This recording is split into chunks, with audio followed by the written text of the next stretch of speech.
are pushing through some legislation that would increase penalties for drivers who are involved in a hit-and-run crash. Yes, legislation driven by a grieving mother who lost her son nearly 5 years ago. WSMV4's Joylyn Bukovac joins us live with the latest hurdle. Joylyn.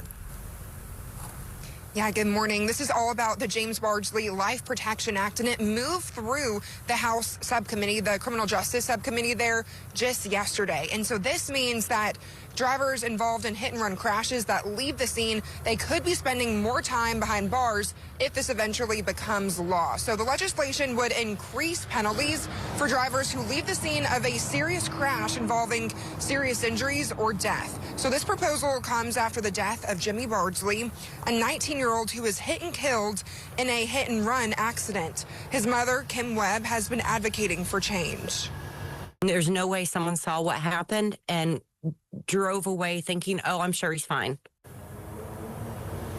And supporters say that strengthening penalties could discourage drivers from leaving the scene of a serious crash, potentially saving lives of those injured. And State Representative Robert Stevens says that this measure now heads to the full Judiciary Committee.